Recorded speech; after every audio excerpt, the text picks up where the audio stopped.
Hey, and welcome. This is primarily for my mother, just so she knows I'm okay. And for those of you who have been asking, are you alive? Where are you? And what are you doing? Haha. Well, I am alive. And I left Cyprus just before Christmas. And about 2, 3 weeks ago, I bought a narrowboat. So I am now living on it. Let me just get comfortable. Now living on it. I'm in the northwest of England, and this is where I'm going to be for the foreseeable future. She's a 55-foot cruiser stern narrowboat. For those of you who are going to Google it, maybe I will put another video up of the boat and a walkthrough of the boat. I'm not sure. I'm not a YouTube sensation, but for those of you interested, maybe I could. But anyway, what's been happening? So I picked the boat up, started to move it back to its original mooring. One, so I could get used to handling it and learning about the boat, and two, give me just a base to decide what I'm doing and how I'm going to do things. But that sort of happened a bit quicker than I thought, because once I started moving it, the cold snap came and the canals all froze over. So I was stuck just outside a small village for about 5 days, which wasn't too bad actually. I met up with a couple of people, one chap called Paul, who's been quite helpful actually. Thank you very much, Paul. He's helped me through a large set of locks. There's 6 locks to do in one go, and he and a friend of his, Alan, helped me. So big thanks to them too for that. And now I have arrived back at the marina. I got here a couple of days ago.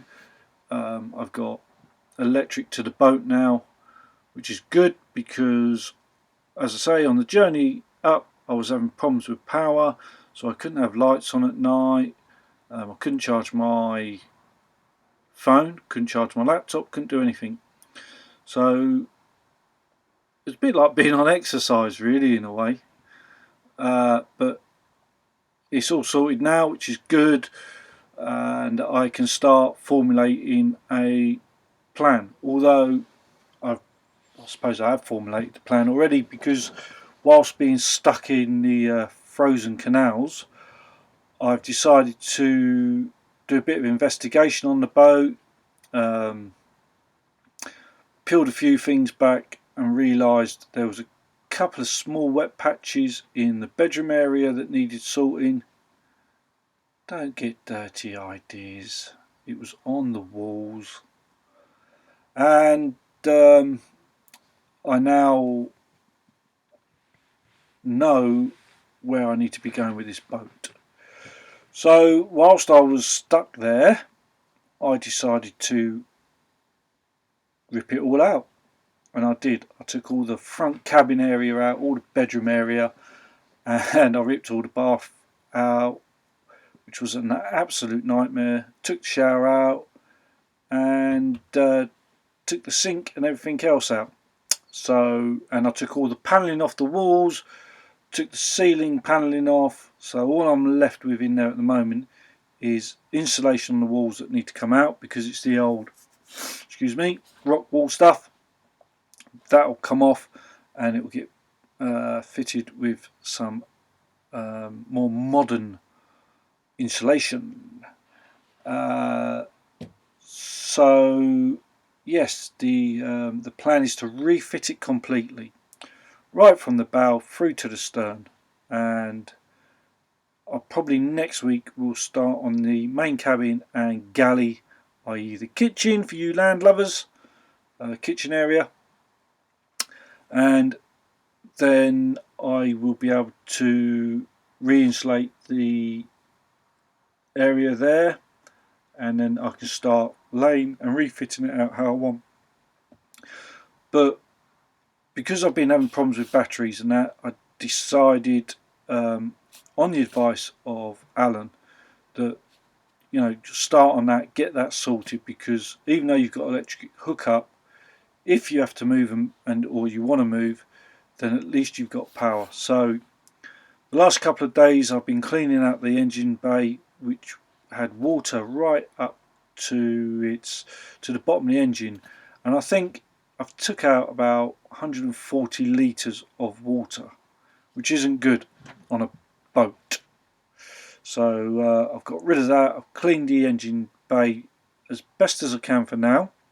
I really need good weather so it can dry out properly, and then I can get that repainted. I've taken the alternator off today.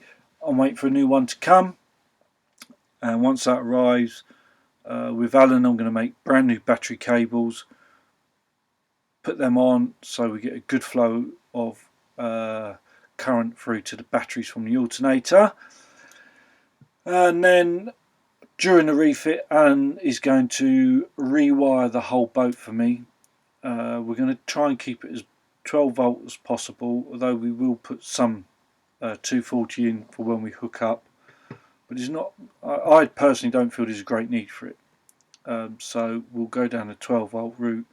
I can run my telly off 12 volt. I can run my laptop off 12 volt, and I can charge my phone. I know my mum's a little bit worried, so Mum, I have got a cooker, I've got a sink to wash up in, I have a fire, a log burner to keep warm, and I have a toilet. So don't worry, I'm okay, it's alright. It's okay. Temperature wise, we keep it. Yeah, I've been keeping it about 24 degrees. It's at 24 degrees now. The log burner just doesn't go out. I keep it going all day long, and I keep that between 250 to 350 C, which heats this part of the boat quite nicely, to be honest. Because I'm at the marina, there's a shower block just down the road, which is handy because obviously I've ripped the shower out. There's washing machines there, stuff like that, so that's quite good. And living wise, it's not so bad. I'm getting used to it, but it's going to get harder before it gets better, because obviously I've got to take everything out. Plans for the future is get the boat refitted, and then I'm going to go continuous cruising, which basically means I'm continuously living on the canal circuit. I will not be stopping at moorings overnight, etc, etc. I will be literally moving along every few days. So in that sense it's going to be very interesting, because some of the people I've met on the canal network already have been absolutely brilliant. No one judges anyone, doesn't matter how smart your boat looks or what they think you have or anything. It's just been a very nice community. No doubt there'll be people out there like there were before that just want to have a go at you. But anyway, no, I won't say that word. But anyway, they can go away. Yeah, maybe I will take a video of the interior of the boat from the stern to the bow, just to give you an idea before I continue ripping it out, if you're interested.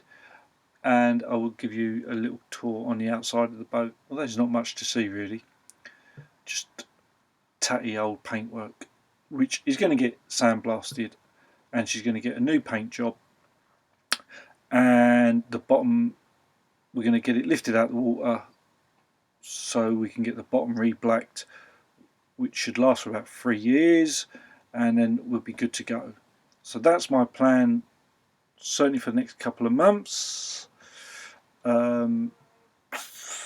can't see me going anywhere before then. Right, so now you're all up to date. Yes, I'm alive.